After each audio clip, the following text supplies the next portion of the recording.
Hey guys, welcome to Chapter 7, Lesson 2.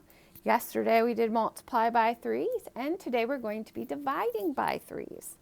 I included our little friendly multiplication table over there so that, because we're going to be kind of looking at those again today, and they are a great tool when we are multiplying and dividing. All right, example 1 says Max, Maria, and Tanny have 24 markers in all. Okay, so we have 3 girls, 3 kids, and they have 24 markers. Each person has the same number of markers. How many markers does each person have? So this is a division sentence because we're trying to figure out 24 markers divided amongst 3 kids equals how many markers per kid.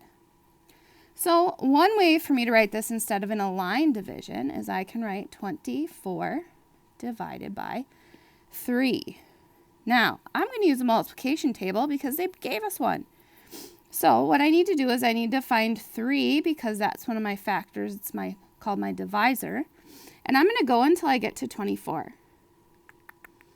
Oh, there's 24. Now I have to go up to see what my answer would be. 8. So when we write our division sentence like that, the 8 goes on top of the 4. Or I could write my 8 in my unknown box. But the unknown quotient is 8. Another way to solve this could be to use a related fact. So if you know something times 3 is 24, right? We could count by threes, or maybe you already know that 8 times 3 is 24. So in this case, again, the unknown factor is 8. So our quotient would be 8. Or the unknown is 8. Each person has 8 markers. Man, how many times can we write 8 in one problem? Whew.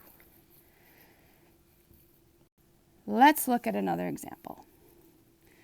To travel to the beach, Angela and her 5 friends. So I have Angela, which is one person, plus her 5 friends. We have 6 total people. They're going to divide up into 3 cars. Okay, so they've got 3 cars, 6 people. How many friends will be in each car? So I could skip count backwards. 6, down to 3, down to 0. So I made 1, 2 jumps. So that means 2 people would be in each car. Okay, another way is I could count by threes until I got to 6. 3, 6, I only had to say 2 numbers. So the answer would be 2.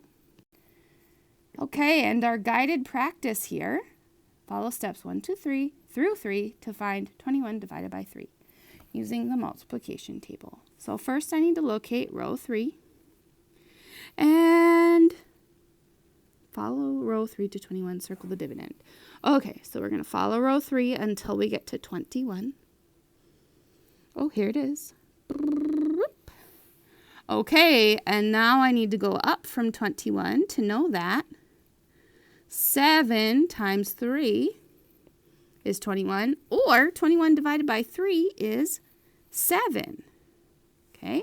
Another way is I could skip, here's a new problem, sorry. Number 4 says skip count to find the quotient. 12 divided by 3. Okay. So I'm going to jump down 3. 12, 9, 6, 3, 0. How many jumps did I make? 1, 2, 3, 4.